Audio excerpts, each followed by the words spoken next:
I'm Hannah from AnswerThePublic. As a quick reminder of what our webinar series is all about, every month we talk to different industry experts from SEO and content to PR and creative and healthcare like today's, about how search data can help you to read people's minds and make better business decisions. So we will be talking through some examples of how you can use different kind of search tools, one of them including AnswerThePublic, which is obviously the tool that I work for. On this webinar, we're going to be talking about how you can use search insights to have a positive impact on people's health. So who are we talking to today? So we've got two guests with us. Thank you so much, guys, for joining, especially Julia at 7 o'clock in the morning in Sydney. I know Sophie, the time's a bit more forgiving. It's 8 o'clock here in the UK and Sophie's just down the road from me. Julia's the CEO of Brand Medicine International, and she's a real expert in how to apply search listening into the healthcare industry. And I think you're the first actual expert in this particular field with search listening. So it's brilliant to have you on the webinar today, Julia. And we're also with our regular guest, Sophie Coley from Search Listening. So Sophie, some of you will perhaps know her from our previous webinars. Sophie is the originator of the field of search listening, and she's also the author of the book Consumer Insight in the Age of Google. So I definitely recommend that you check that one out. You can find it on searchlistening.com. So yeah, if I can hand over to you guys, it'd be great. Julia, perhaps if you can introduce yourself to everybody. Sure. Thank you, Hannah. First of all, I was really inspired by the work that your team is doing and in developing this amazing tool. And Sophie's training as well is just incredible. I went through all of the different modules. It's funny, like it might say it's 9 minutes long, but it'll take me 8 hours, because one of the things about search listening is that it's so incredibly fascinating. And I've spent the last 20 or so years working in health. I've worked with all of the big pharma companies, Bayer, Pfizer, Johnson, Novartis. I've worked in roles leading launches for global teams, as well as working with brands at all different points in the life cycle.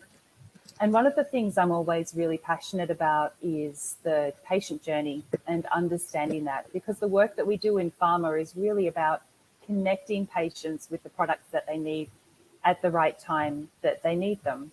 And in order to do that, we need to diagnose the condition.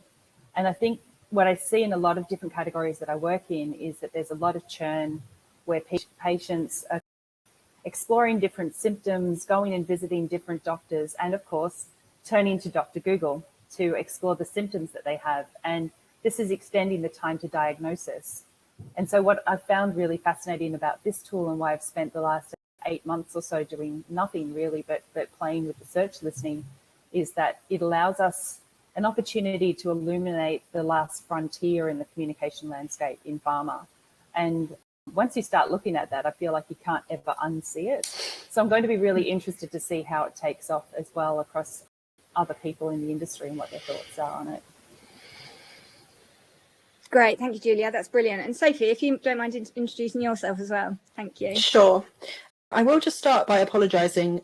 I think there's something up with my mic and I'm aware that I'm quite loud, so I'm going to try and speak quietly and hopefully you can all still bear me. So yes, hi, if you've not joined us on one of the webinars before, I'm Sophie Coley. I'm Strategy Director at a search marketing agency, PropellerNet, based in Brighton in the UK, but I spend a lot of my time working on search listening, and I've been doing that for the past 2 years or so now, maybe a bit longer than that. I suppose for a long time working in search, I guess search optimization, which is my day job, if you like. We play a lot with kind of keyword data, and long before I got into marketing, I trained as a journalist. So I often tell people that I've retained a sense of nosiness or curiosity around people. And I was really struck by what you can learn from people or about people from how they search. And so, yeah, spending the last sort of 2-3 years playing with that kind of data and learning lots about a whole range of people has been absolutely fascinating.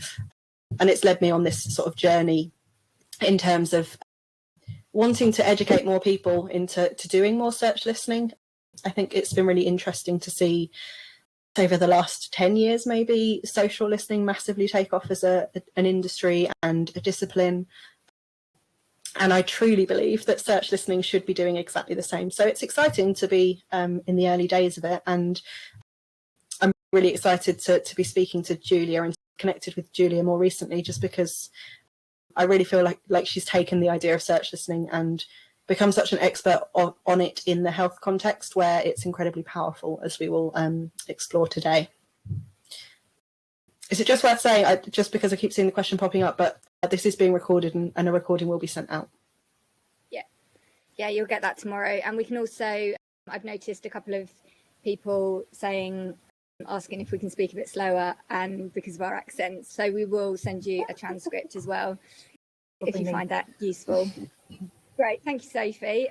Just a couple of house rules. They're not really house rules, but the main one is to ask questions. We'd love to hear your questions, and there will be time set aside at the end of the webinar to ask Julia and Sophie anything that you want to know. And also, please do share anything that you find interesting on Twitter. So we've got a hashtag for today.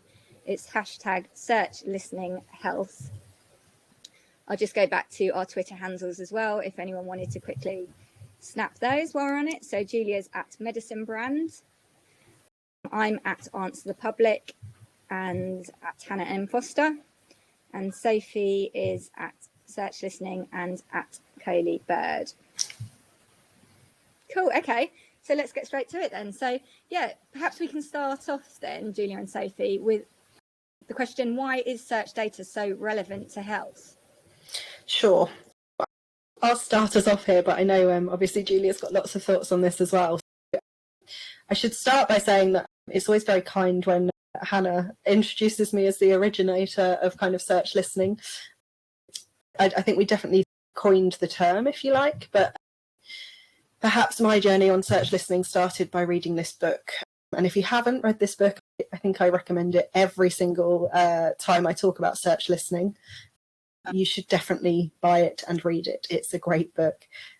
So Seth Stephens-Davids, the author of the book, Everybody Lies, he was a Google data scientist. He's now a data journalist as well. I think he contributes to the New York Times. And he, I guess, really was the first person to do a lot of research in this field and really pick up on the fact that we can learn a lot about people from what we do online. And actually this line strikes me and resonates so much. He calls Google data the most important data set ever collected on the human psyche. And that is so true to me. But what I like even more, this is another quote from Seth. So he talks about Google being a digital truth serum.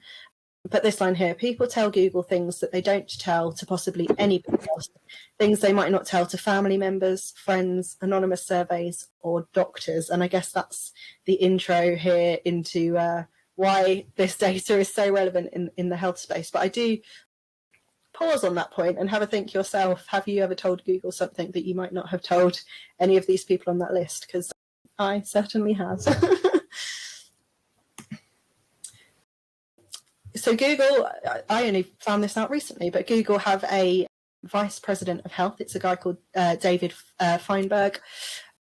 And he puts this stat out there. So every minute there are 70,000 health-related searches happening in Google, which is crazy. 70,000 searches a minute of people searching around something to do with health.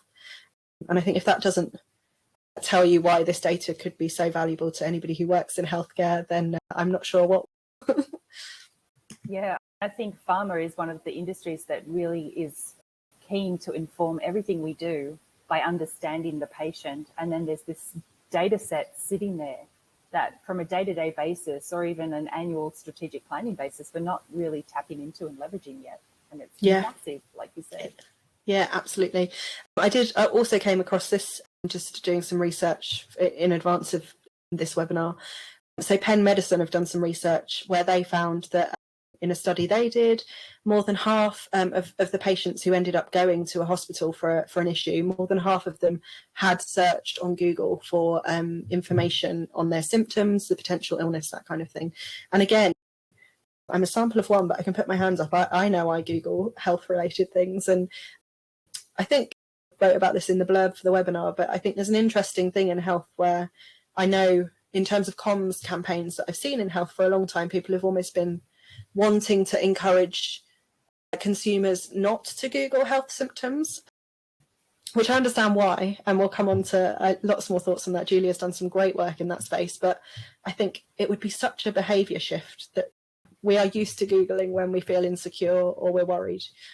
So actually, let's make the most of that data rather than trying to push that behaviour change initially. Yeah, I think you're swimming upstream if you're telling people not to do that, because it's so natural now. And even through the coronavirus pandemic, as people are afraid to go and see their doctor because they're more concerned about catching coronavirus than they are of having whatever niggling symptom be diagnosed. So they turn to Dr. Google a lot more. And we've seen in some instances 150 to 200% increase in search terms around things related to concerns around having a brain tumor and things like that. So definitely this is going to set up a new pattern of behavior and new habits as well.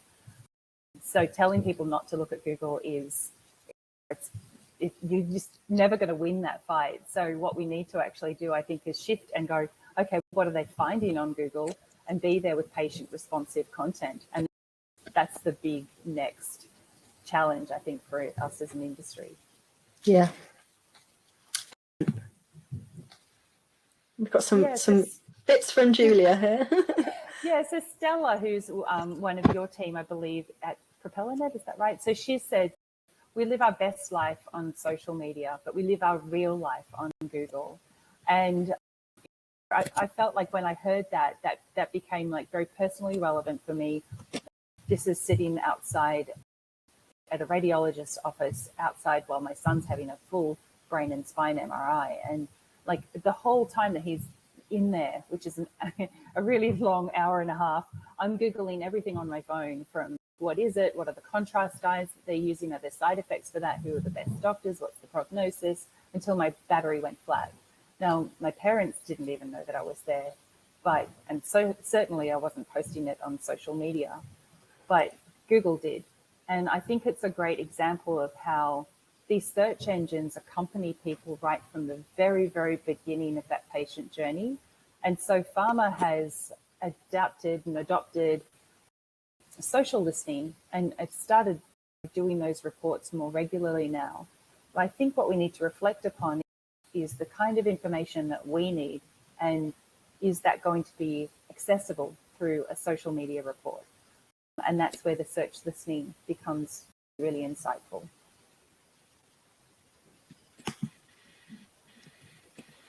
I love this example that Hannah and Sophie used in an early webinar, and I actually use it myself as well. And you can do the same for my newborn and lots of other kind of compare and contrast. But it's another great example of how the social media report on a topic will turn up something completely different than a search listening examination of the same topic. And then when you look at the actual things that are being asked in the search listening side, you can see that they're most commonly related to health, because that's where people go, for those quick concerns that they have, and they want an immediate answer and they want to explore what's really going on. So they turn to that. You won't pick that up so much on a social. Yeah. Socials. These, as you say, the kind of compare and contrasts just always just hammer home. We absolutely project our best lives on Instagram and social networks, and then it's the real stuff in Google. Mm-hmm. So I guess to wrap up this question, I like to dwell on these sort of 6 areas in terms of why this data is so valuable, and certainly in a healthcare context. The first point is just that the data itself is free to access. There's not a wealth of tools. I guess, again, if we compare search listening as a practice or an industry to social listening, I know in the social listening space, there's a ton of tools now that you can use to do the research, and there's a ton of experts or consultancies that you could work with to actually synthesize the data and find those insights and what you want to do with it. I would say on the search listening side of things, at the moment, there are very few tools. AnswerThePublic is one of them. There's very few kind of experts in it. Certainly Julia is definitely an expert in that healthcare space, and I've got colleagues as well offering sort of training and consultancy in this area. So there are people that you can work with if you want to do more of this, but the data itself is free to access. And by that, you can literally type into Google right now and you see what Google is suggesting back to you. Those suggestions are Google reflecting what it's observed other people searching when they've performed a search similar to yours. So it's Google observing all of the world's people near you search behavior and reflecting that back to you. So those Google search suggestions are key to search listening almost, and I think they sometimes get disregarded as a good data source, but they are incredibly valuable, and they're what we're going to explore as we go through this session. They're also what AnswerThePublic serves back to you. It's just that kind of done at scale. If you haven't used AnswerThePublic, I would implore you to have an explore in it. It's hugely representative, so that's a huge point. Right, your grandparents could be using Google. I know my mum is 75 and she uses Google. Equally, your grandchildren could be using Google. Again, my niece is 3 and I'm pretty sure if I gave her my phone, she'd be able to search for something, which is really important, again, in the healthcare space, just given that you don't have those biases. And certainly around networks like Instagram and Pinterest and Twitter, you always have those kind of demographic biases just by the nature of who uses those kinds of apps. Obviously, it will vary what country you're in, but largely Google, if it's the dominant search engine in that market, has over 90% market share. So you're getting a huge chunk of the population in terms of the data there. It's immediate. And again, by that, you could open up a new tab. Please don't stick with us, but you could open up a new tab in your browser and look at search data right now. Equally, it updates immediately. Again, we'll come on to it later on. I'll show you some examples, but you can track a search term and search behavior and you will see how it evolves day by day. So I've been doing some tracking around the COVID vaccines and questions around those in the UK, and they've changed. I think we started tracking them at the beginning of the month, and you can see the change in that. It's immediately reflected as well. It's observed, which is another really great point. There's no artificial research environment here. These are real people, and again, in a healthcare context, these are real people. Julia's example of being sat there waiting for her son to have that scan, that was a real moment she was going through, and she was turning to Google. I know there is a place for surveys, for focus groups, for other research methods, but I do think, again, in a healthcare context, observed data and research is just that bit more powerful. Yeah, because the thing you were saying before about people don't even share things with their doctors, how can we hope that they're going to share them in focus groups and surveys and things like that? And so you don't get so much of a research bias on the way a patient might view a symptom or the concerns that they have around their disease, that then you can take the question from the search listening and use it to inform a focus group. And so when you bring it to a focus group, something that everyone's thinking privately in their own mind, but too afraid to be the first to say, you bring it to them, you break the ice, and then you can unpack it further in that focus group and really explore what it means to them. Yeah, so true. The last two, just so the sample is huge. We already said earlier, 70,000 healthcare searches every minute. Just think about the numbers associated with that again. The other phrase that I've used around this is the idea that you can think of Google as the largest focus group you'll ever do, just because of the numbers there. And then it's candid. Google is an anonymous white box. And to that point, the Seth Stephens-Davidowitz quote that we used earlier, people tell Google things that they wouldn't tell anybody else in their life. They can be completely candid with Google because it is anonymous. It's not going to be tracked back to them unless something awful has happened and they've broken the law and the police are coming to look at their search data. Largely, your searches are private to you, and so people are very truthful with that as well. Yeah, lots of opportunity in this space, right? Huge. Just before we go on to the next question, it's just worth bringing up some of the comments that people are saying. Ariane said, I'm pregnant and I always search for things I'm feeling in the moment on Google, but I almost never find good answers. I've been working in search for more than a decade, but only now I realise the huge opportunity for health in search, looking for hints and answers that aren't anywhere else. And similarly to that, so Beth said, I work a lot in fertility, and you're right, it's so private and personal. That was responding to Ariane. And Stephanie says, I run a foundation for rare disease. And what you're saying is so right. We get lots of people coming to us about the stuff they've read online. And if it's true, there's so many myths out there. And I know that's some of the stuff that we're going to cover off in the next few questions. So so why not go on into the next question now? So what does research reveal about people's real thoughts and concerns about their health? The answer is lots. But I think for the purposes of today, we've just pulled out a few examples of interesting behaviours. Before we finished off the webinar, I think Julia's done some really smart thinking around just mapping search behaviours to different patient journeys and experiences, and we'll cover that off. But just to start with some interesting stuff that we've noticed. So this one, I always think this is really striking in that the seed term that I've used in this example, is it normal? So I'm not telling Google that I'm going to perform a health search necessarily. I'm just starting with, is it normal? And the suggestions you get back are virtually all completely medical related. And I think this takes me back to that point about people being very candid with Google. It's this idea that if you're experiencing some sort of abnormal symptom or something that's abnormal to you, and you're embarrassed about it, you might not call up your best mate and say, hey, does this happen to you too? But you will turn to Google and you can see that all the things that are happening here. So for me, it's always one interesting behaviour is almost reassurance seeking, particularly in a healthcare context, that people dive into Google. Definitely. You think, like, when you're lying there in the middle of the night and you're worried about a symptom or something, like, that's when you feel compelled to turn to Google, because it's immediate, it's at your fingertips, it's anonymous, and you can ask that question in this way. And I often get goosebumps when I read the query that people enter in, because on the other end of this is a real person with a real concern.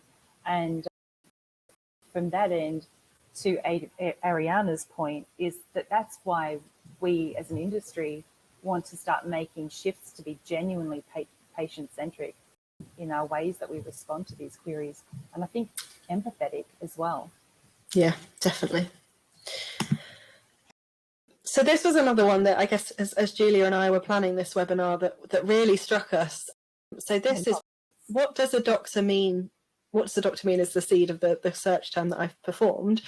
And you can see the top suggestion, therefore the top search that is being performed by people around this, is what does a doctor mean by sexually active? And you can also see what does a doctor mean by clear liquids?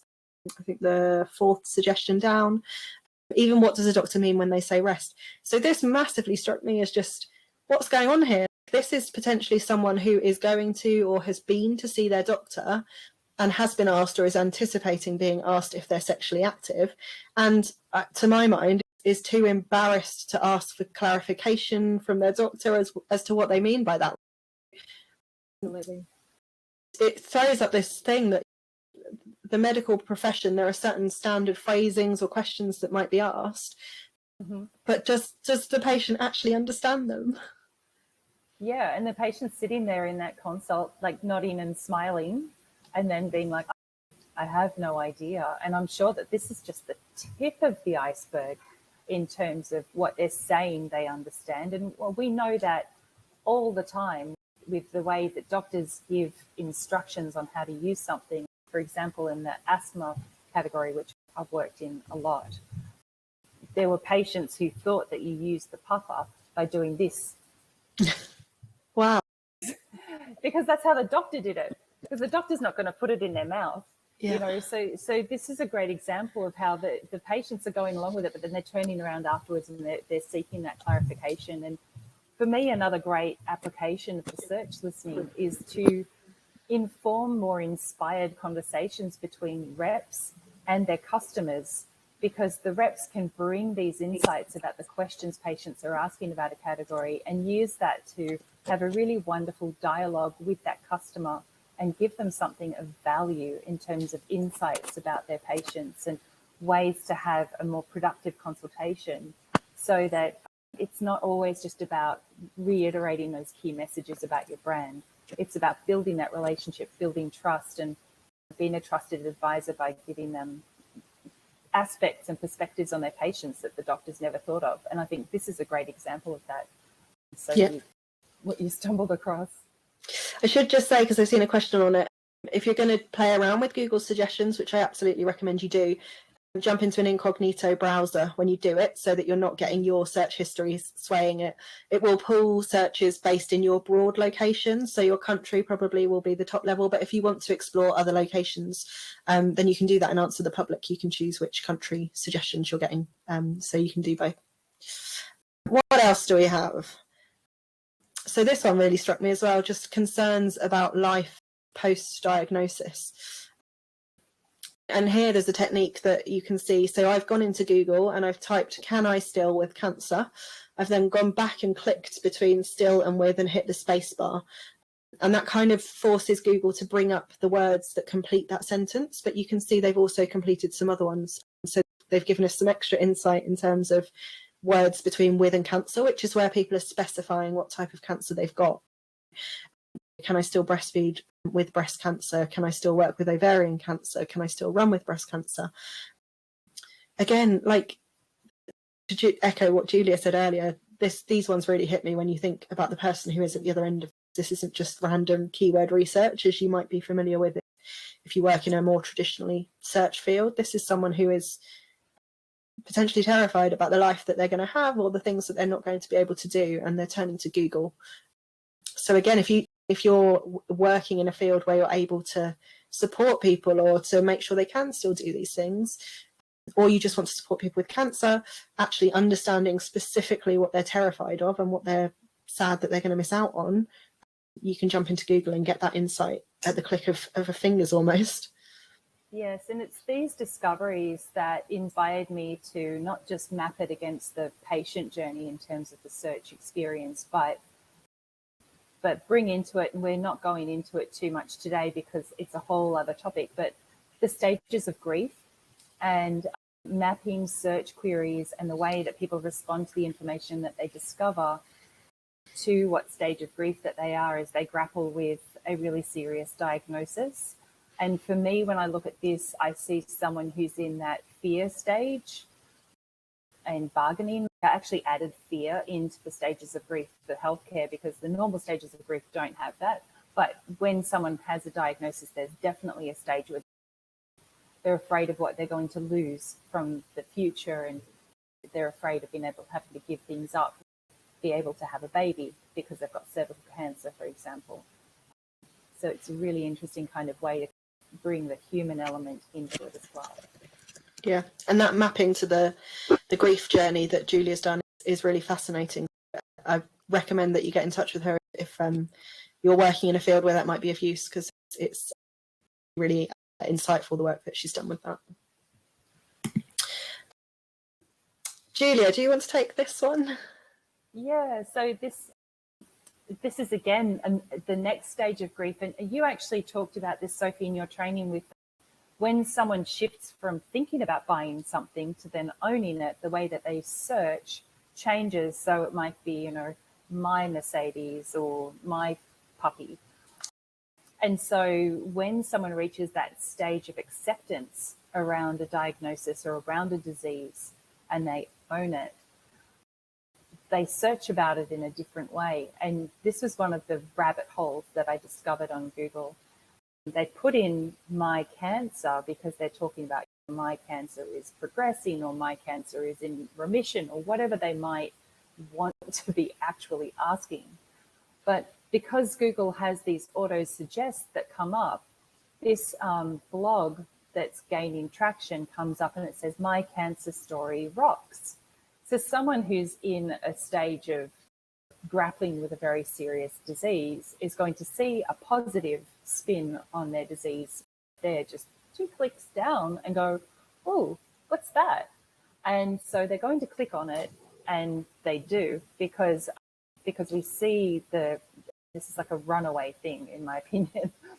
So they go there, and it's a blog by a gentleman who was told that he had very little chance of survival, months to live. And he decided to take a dog medication, and then he combined it with some curcumin and some cannabis oil, and whoa, he was cured. That's apparently his experience. So what he's done is he's written a blog about that, and then he's opened a Facebook group. And the Facebook group is restricted only to discussing his protocol. So if you want to make a post about anything else, he won't even approve that post to be published within the group. And so that group already has 22,000 members and is recruiting 400 to 500 more people every week. And so I think that's one of the things about the dangers of the auto-suggest. When we as an industry are not present, people are going to these places, and you think about the amount of research and money that has gone into bringing an evidence-based therapy to market and getting that patient diagnosed, and all of the care that's gone into their therapy. And then they're just being sent off on this complete detour by these search results. And Sophie, you mentioned in one of our earlier conversations that there's this philosophy with Google about your money or your life. And so they try to deprioritize search results that are going to either scam you financially or have a negative impact on your health. So this is something that's on my to-do list to really learn about, because I would like to know how to report and deprioritize these kind of search results, because they're dangerous. But that's what's going on online. Yeah, and I should just add to that, I looked into it. So on the actual suggestions themselves, there is a little link that comes up at the bottom of the suggestions that says report inappropriate suggestions. So you can tell Google that some of them are inappropriate. I saw someone else ask a question, and it's relevant to the point we're making here, but I think I saw some research recently that said, I think it was 23% of people use Google's suggestions that are coming up. So even more so if someone's seeing, if they're going into Google intending to perform one search and then they're being presented with My Cancer Story Rocks, that's potentially 23% of people who are going to search on something else, who are then going to click through on that, which is certainly alarming. Yep, and we wouldn't know if we weren't listening to search. Yeah, exactly. Okay, what else do we have? So this visual here is an Answer the Public wheel. Again, if you've not used Answer the Public, go and have a play. You can play with it for free. What it does is it scrapes all of those Google search suggestions at scale. So for this one, I've put in metronidazole, and that's because if anybody has been coming to our webinars for a long time, you'll know that one was cancelled because I was unwell and I had a horrible tooth infection, and I was prescribed metronidazole, which I know is quite a hefty antibiotic. I certainly didn't get on with it too well. But another really interesting behaviour here, and I know I do this myself, the dentist prescribed me this medication and I go home and I Google it because I want to know what is it that I'm taking and how is it going to affect me, how's it going to make me feel. And so what you can do here, you can put any term into Answer the Public and you get this whole wheel of questions that people are asking, from things like, are metronidazole 400 milligrams strong? Is metronidazole and amoxicillin the same? So all of these questions that people are asking, you'll get a whole range of what symptoms might I get? Is it strong? Can I drink while I'm on it? All of these sorts of questions. And then another interesting, even how does it work, which is interesting, people really keen to understand the nitty gritty. The one thing that I think is interesting here, again, Julia highlighted this in previous chats, but you can also start to segment audiences within search listening if you can identify kind of unique search behaviours or search language. So I think in this example, we've got why metronidazole is contraindicated in pregnancy. Now, certainly as someone who hasn't done a ton of work in pharma or health, I'm aware of the phrase contraindicated, but it's not something that I might say to my doctor, can I drink while I'm on these tablets? But I don't think I'd use the word contraindication. So actually, if you're trying to understand a healthcare professional audience in this context, you can look out for phrasings like this to segment them and truly understand their search behaviour. Because there's different stakeholder groups that are so significant and separate in the pharma world. And obviously one of them is your healthcare professionals, and then the other one is your patients and carers and people like that. And so it is a question I often get asked. How can you tell How can you tell if a doctor's asking that question? So while the frequency of the questions generally by doctors is going to be less because there's less of them, the value of the question being asked and the information that's being served back to it is really important, because that healthcare professional treats lots of patients. Now, doctors Google things all the time as well. And I've seen that happen during consults when I'm there, and they turn around and they go into Google and they don't go past the first page generally too. And so that's why I was interested to go, how could we segment them? Because in a recent exercise, I was trying to do that. And then it came into focus for me that, oh, the doctor's, not going to ask how metronidazole, kills bacteria. They're not going to ask it that way, but they are going to ask, is it contraindicated in pregnancy? Now, if they're asking that into a search engine, you better hope that your answers are there. And yeah, not sending a healthcare professional down some kind of weird rabbit hole. Yeah. I like the one, metronidazole 400 milligrams. Are they strong? Yeah, no. It's probably just worth mentioning while we're on this image. If you have a go of AnswerThePublic, it's free. Some people are asking for a URL. I've put it in the sticky notes so you can go and have a play. But if you want to have a look at the results that are coming up for any of these searches that are showing up in the, you literally just click on the sentence and it'll bring up the Google results. So yeah, so you can see what is ranking for that particular search. Yeah, which is really important. Okay. I think the last one that we've got in this is just, I talked about it earlier. I think Hannah's going to pop a link to this website. So this is my website, searchlistening.com. And if you go into the toolbar, I think Hannah's going to post the direct link so you can just follow that. But we're tracking searches in the UK around the COVID vaccines. So we're tracking, I think, 4 different phrases around them. And what you'll see is effectively, if you think of the top suggestions that Google serves back to you whenever you type something in as the top 10, a trending set of data, if you like. What is more popular one day will move to the top and come back down, that kind of thing. So what we're tracking here is searches around the vaccine. So the one that's on the screen at the moment is any searches that start, is the Oxford vaccine? And then however someone chooses to complete that search. So we're tracking the top 10 searches around that every day. And what you can see is that when a news story breaks that perhaps, I think it was the Oxford one, that there was concerns it wasn't so good for over 65s. So when that story broke, we'd suddenly see, is the Oxford vaccine okay for older people type searches shoot up to the top of the suggestions, if you like. I think this is just a really important point for me that I talked about earlier, but this data is changing all the time, and particularly in that healthcare space. I think Google themselves say that they see 15% of new searches every single day, things that people haven't searched before. So again, if you're going to look into search data, which I really hope you will off the back of this, but think about tracking it regularly, and it may not be daily.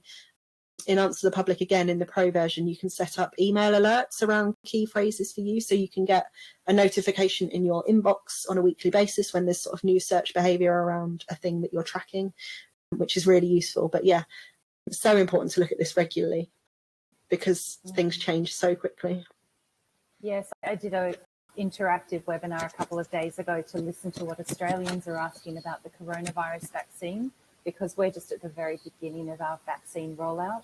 And actually on the day that I ran it, they had announced that the TGA had approved the AstraZeneca vaccine here. And so I did have to wait until the next day, because I think the timing of the software to run the next day's searches happens at midnight UK time. So when I did refresh it, the questions that popped straight up to the top were, does AstraZeneca make vaccines? People didn't, and us in the industry, for us, we are so familiar with Novavax, J and AstraZeneca and CSL and Pfizer and all of those companies that are on the front line of the vaccine rollout. But it's just interesting to see the general public jump in and be like, who's AstraZeneca, or do they make vaccines? We didn't even know. Yeah. So it's organic and responsive data that is just amazing, and it's so good for if you're rolling out a new campaign or something like that, you can measure the impact of that, or if there is a news story or a negative news story, even, you can see the responsiveness and the kind of way people are asking about it. Yeah, absolutely. Okay, so that was it for our kind of search behaviours, but there's so many more, and I do your own digging in it, and I'd love to hear what you find. Great, thank you so much, guys. This is all so interesting, and yeah, we're getting lots of great feedback in the chat as well. So we've already touched on some of this. I know you mentioned the different stages of grief when you were talking earlier, Julia, but it'd be great if you could explain how people can use this information to map patient journeys. Mm-hmm. Cool. Yeah, so I might jump. Yeah, thank you. So one of the things that we do when we're bringing a product to market or planning the next year's marketing strategy is you don't want to be like selling it at every different point along the patient journey. You need to understand where the leverage points are that you can connect that therapy with that patient in need. And so we need to understand the journey that the patient goes on. And so I just started to try and map out the different questions that someone would be likely to ask at different stages so that I can use this to inform a brief from a client. So if I'm talking to a client about undertaking a search listening report, I need to understand my neighbours. Can you hear that? Really loud. The builders are on site. I need to understand what the types of symptoms are that patient might experience so that I can look at that, because someone who's got fibromyalgia or multiple sclerosis or any number of diseases doesn't know that they have that disease when they start looking up a symptom. So it's really important to know what those symptoms are and then reflect how a patient might ask that. For example, I've done quite a bit of work in the prostate cancer area, and a very serious symptom of that is blood in semen. So if I'm looking for that in the search terms, I'm not finding it at all. People aren't asking about it that way, but they'll say, can an erection cause bleeding?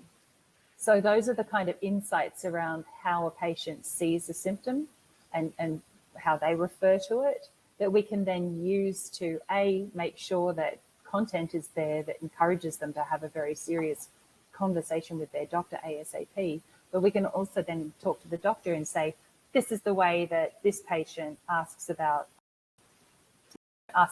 this particular symptom. And the same thing goes along all the different stages. We don't have time today to go into all of it, but I think some really important things around the treatment stage is that over 80% of people in a survey I recently undertook, when they are prescribed a treatment, they basically go home or even right there in the doctor's office, they look it up. And so if we haven't got the right kind of information there that's evidence-based, they can get very quickly deterred by some blogger or some news article that's a sensational news article. And those things are not disclosing that those people might have had 25 other comorbidities or might have not taken the medication in the right way. And they're so powerful because they're stories that they're a big cause of what we call primary non-adherence. So someone will be prescribed something and they've gone all this journey to finally be diagnosed and prescribed something. And then at the very last minute, they never open the box because they've been put off by some kind of information that they found when they've looked up side effects or they've looked for reviews of the product and things like that. Yes, it's a really interesting kind of exercise to do around your category and that patient journey. Definitely. I hope I'm not talking too fast. I'm always conscious of that myself. So this is another point that Julia makes as we've been talking loads, and I've seen it coming up in the chat actually as we've been going through in terms of yes, look at the kind of suggestions people are making, but also the answers. So I guess, Julia, do you want to talk a bit more about the work you've been doing here as well? Sure. So this to me is key.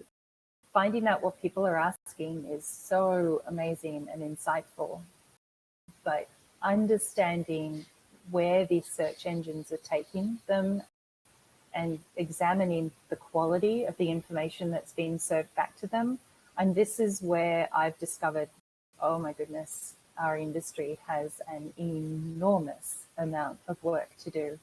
We can no longer deny the fact that patients and doctors are going to search engines to seek information about the treatments that we manufacture and sell, as well as the diseases that they have. And so I've called that the patient information experience, or PICS, because I think it is something that is going to become more and more common in terms of examining that for your category and like a metric for campaign success and things like that.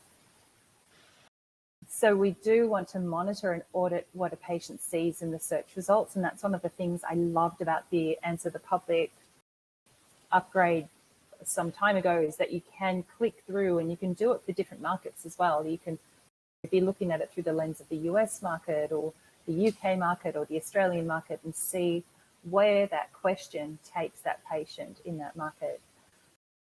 And I think it's a really important thing to do. So I think as well, you're talking about the suggestions and where that leads people. Yes. Yeah, I think it's always important to note here, again, and it ties into what people are saying in the chat. So when we talk about Google data and Google, there's all sorts of facets of Google and different types of Google data that you can be looking at. In a lot of my search listening work, I talk about this kind of search suggestions, the kind of autocomplete that Google does.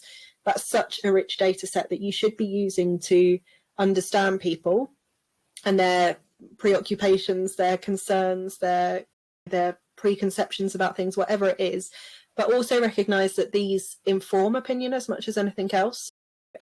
Exactly with the example that Julia shared earlier of that My Cancer Rocks blog, people are discovering things in here. Equally, someone may be coming onto this and saying, is a symptom of COVID a headache? And then actually they have a rash as well. And they suddenly think, oh no, I must have it because someone else has said that maybe a rash is it. So these suggestions can give you a ton of insight about patients and people. They can also inform what people think and what people do. So you need to know what's going on in your space here. But equally, the search results are really important. And this is where Julia touched on it earlier, but in theory, Google has this kind of protocol called Your Money and Your Life, which if there's content on a website which could have a negative impact on someone's health, then unless they can really substantiate all the claims that they're making, then Google shouldn't be ranking it at the top of the page. We've seen countless examples where that is happening. Google is falling down in that somewhat. It's obviously a huge job to police that, which is where reporting stuff as kind of professionals in this space, I suppose, becomes really important. Yeah. But you need to look at both, right? Yeah, we need to mobilize digital antibodies to bring this stuff off the top search results for sure. Yeah, definitely. But yeah, again, if you take anything away from this webinar, go away and have a look at the search suggestions in your space, and you can use AnswerThePublic to do that, but also look at the search results, definitely.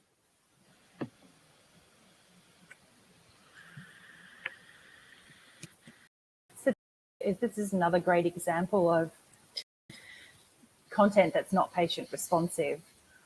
A very common question about Viriad is cause erectile dysfunction, and the top search results for that are like a range of different things, and this is the one that seemed to be most closely associated as far as an answer goes, but it's 6 years old and it's like a full study. So a patient looking for that is just not going to really feel like they've got their answer. And I think this came up in the comments, is that often people find that when they go to search engines looking up health information, and this was reiterated in the survey that I undertook at the end of last year as well, is they come away with more questions, they come away feeling more confused, and they're not really feeling like they're getting the answers that they want. So it also represents a great opportunity for us to turn up where they are. And I think the way to do that starts with actually listening to the questions, because they're probably, Gilead are probably not even aware that people are asking this question, because unless we're listening to it, we don't know.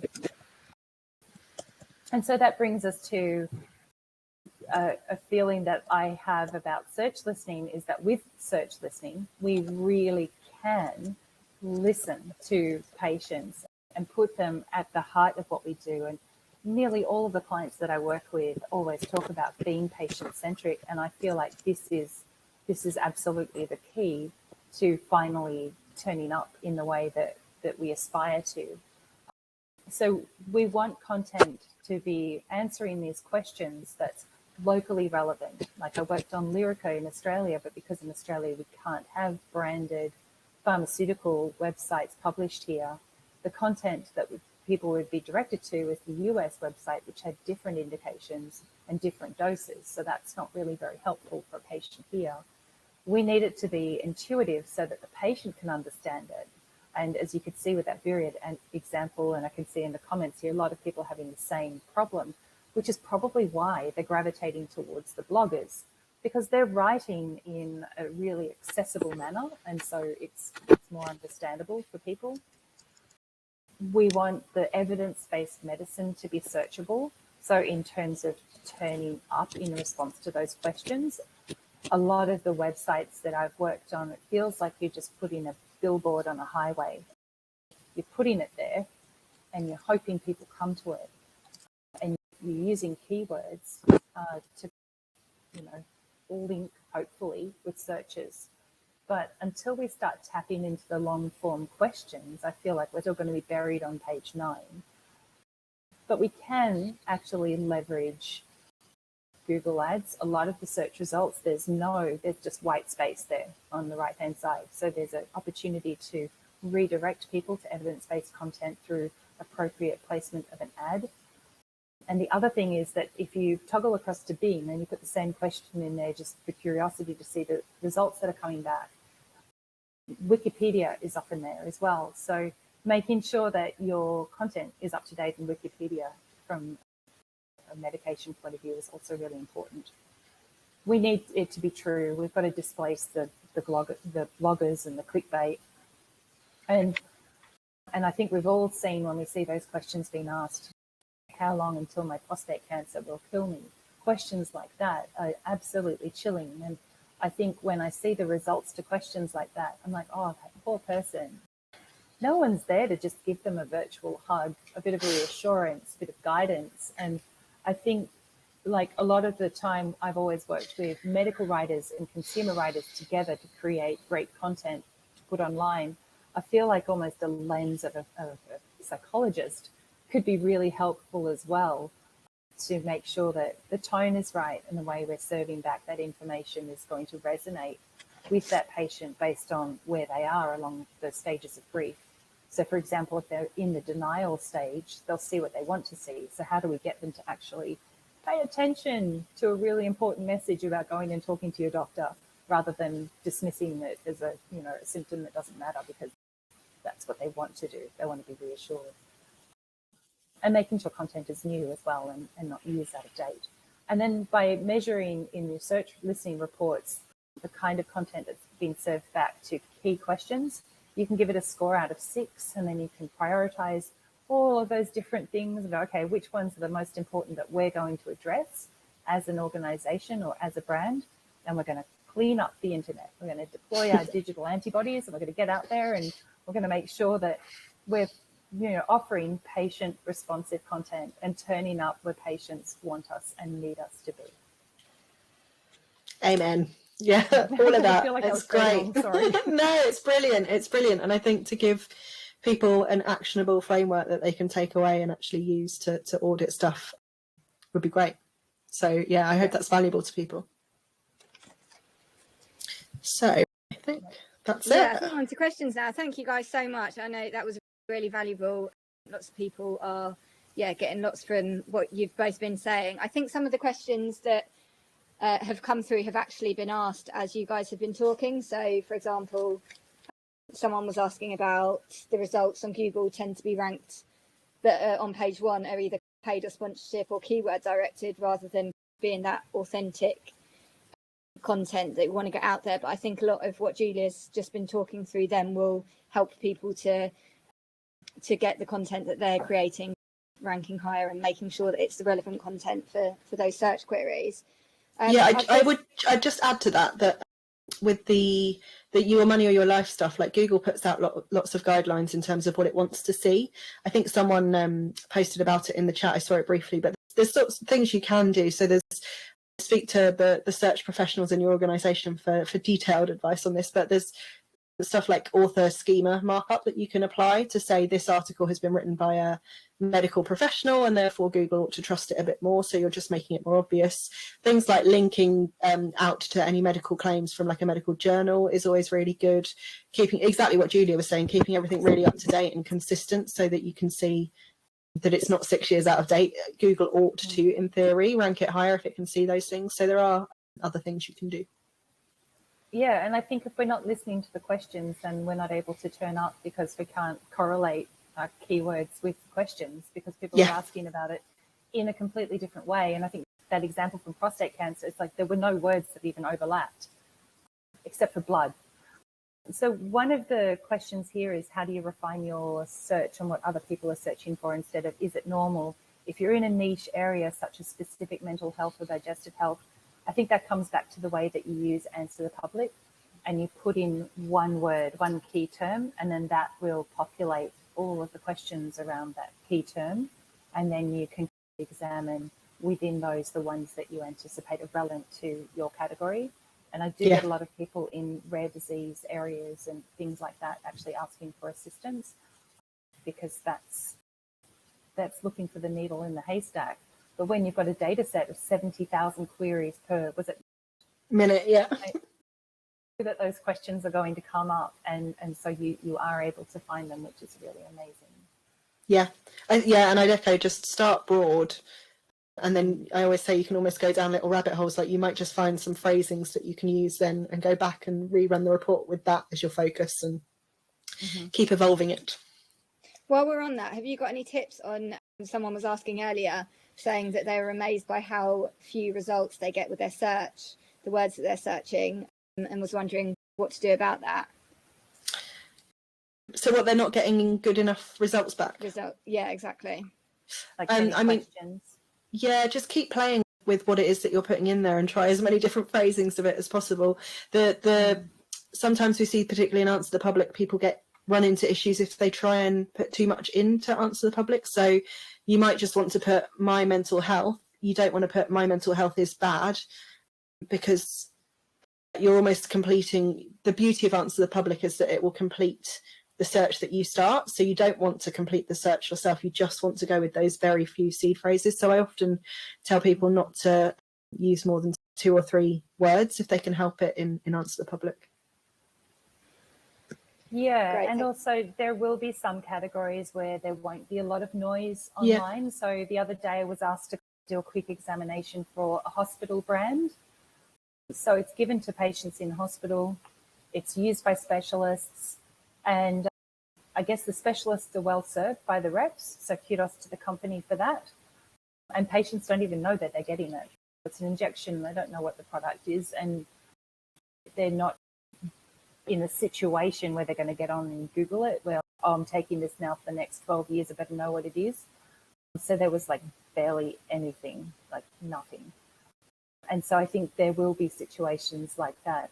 But to your point about mental health, you could look up mental, mind, head, feel, and you'll be able to pick the eyes out of those CSV reports to pull the questions that you see are relevant to your category and then pop them back into the search engine. Definitely. Great, thank you. An interesting question here. Someone's asking about, what do you think about empathy in the content that you're creating to answer these questions? How would you go about that? And what would your advice be on being empathetic in search results? I think Julia touched on it earlier in terms of, I think she said, think about bringing a psychologist in to help with your content creation. And I would add to that, if not a psychologist, think about other patients who've been through it and are willing to share their story and can bring that first person perspective to it, just to bring some humanity to it all. That's what we're talking about when we talk about empathy. Yeah. And I think there's a couple of last things I just want to put out there as well, is that the pharmaceutical industry and the way we communicate is heavily regulated. So I think that's why there's been this like wall between what we do and what patients do. And I feel like we can no longer ignore that. And we need to find a way to dismantle that wall brick by brick, whether it's working with regulators and things like that. Because to your point, if we're not publishing the patient stories, individual patients are. And at least if we're publishing them, we know that they've been through a rigorous review with medical, regulatory, legal. We know that it's based on a real patient. We know to put in the balance about their other comorbidities and other treatments that they're taking and stuff like that, so that a real patient story is presented in response to a question. So that's one of the things that I think we've got to... Yeah, I can't remember the other one. I need another coffee. Great, okay. So someone was asking here, I know you mentioned this earlier, Sophie, that 23% of clicks in Google are on Google Suggest. Someone's asked, aren't Google Suggest results skewing search popularity? Potentially, I think, but that's almost an action for you to take away to consider that, because it's the point we made. If someone's, it's the exact example again that Julia showed with the My Cancer Rocks thing, and that someone might be going in there to search My Cancer, looking for other positive experiences, and they're being influenced, they're changing their search behaviour because they've seen My Cancer Rocks blog and think, oh great. They wouldn't have set out to search that necessarily. They didn't know it existed, but Google is advertising it. Yes, absolutely.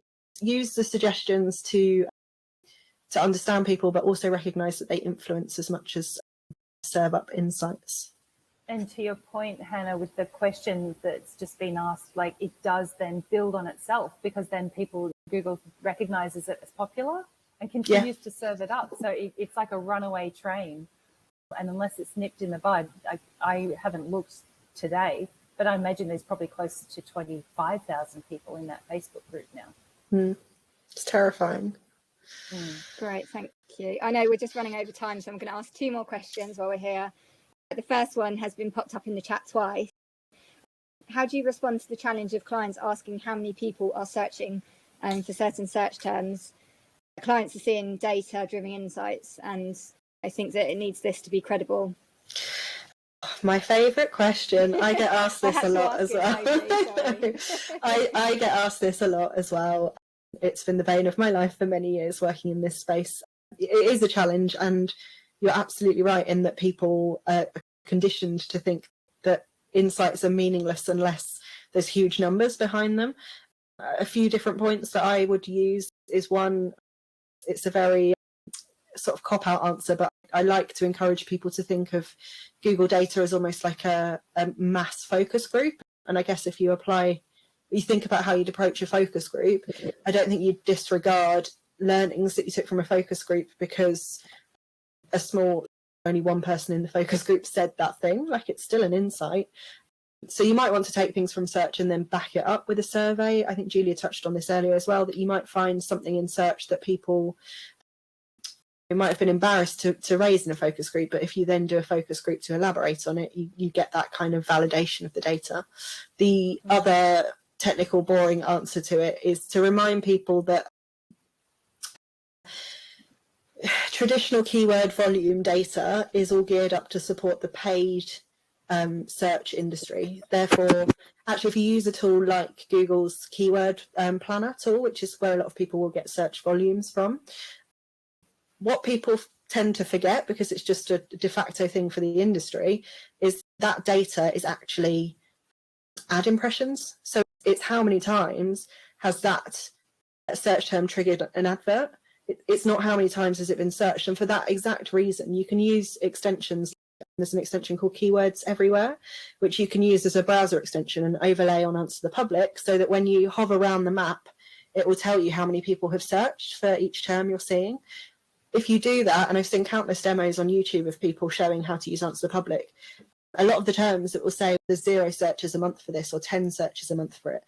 If you go back to how many people are searching and the fact that Google are almost pre-selecting the top 10 searches, they've got to be high volume terms. They just have to be, because Google wouldn't show them otherwise. It wouldn't It's showing them because it's noticed a lot of people searching them. So you have to do that education and say, actually, I know you're used to being able to use keyword volume data, but that data is flawed. Google just doesn't have any commercial reason to tell us how many people are searching for terms that it doesn't think it can secure advertising on.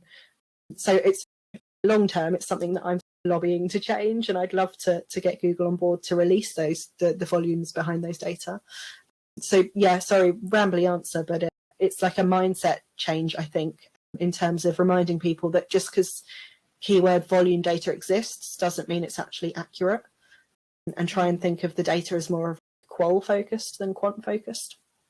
And it's important, like it could just be one person searching for something, or 10, which isn't a big volume, but it's what do they do with what they find that we need to worry about. So like a puppy discovering a big old bone in the garden, they're going to drag it into the house. Like people are going to drag this information into their patient groups. They're going to share it with other people offline as well. And so that's where you actually, that's more of a concern, I think, than how many people are searching around a certain thing, because it gets amplified.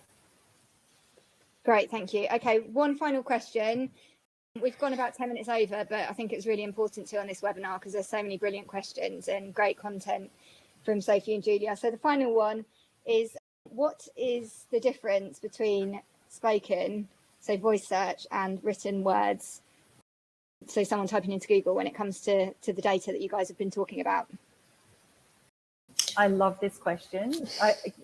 I feel like it's one of the ways that we can almost segment people, and because you think about the older patient versus the younger patient, or people who are more comfortable to use voice activated search. The way I segment it is there'll be like a long, beautiful whole conversational sentence versus someone like my dad who might just type in two words and hope to get something because they can't be bothered to type the whole thing with their thumbs. So I actually use it to segment on age in a way. It's obviously not perfect, but I think it gives a good indication.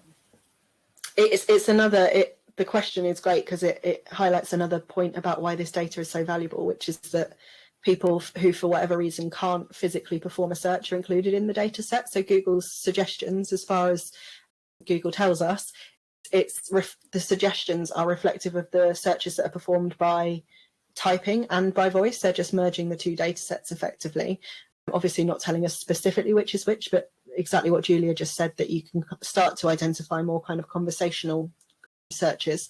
But yeah, it means the data set is inclusive as well, because you've got people who, if they're not able to physically type a search but are able to use Google with voice, then they're included in that data set as well. So we're not excluding people who are less able to search in the physical keyboard way. Great, thank you so much, guys. So interesting, everything that you've said, and I know so many people have asked if they're going to get a recording of the webinar because they want to watch it back again.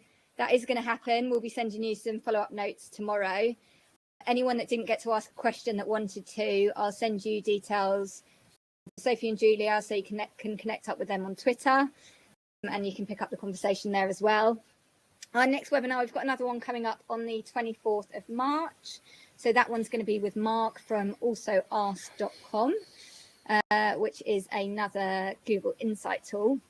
So that one's all going to be about merging different Google data sources.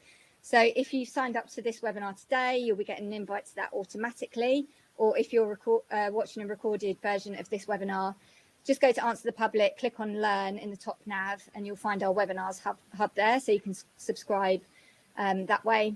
And yeah, so the recording will come to you, it should be tomorrow, and we'd love your feedback. Please get in touch with us. We're at Answer the Public, or you can send me an email. I'm Hannah at answerthepublic.com.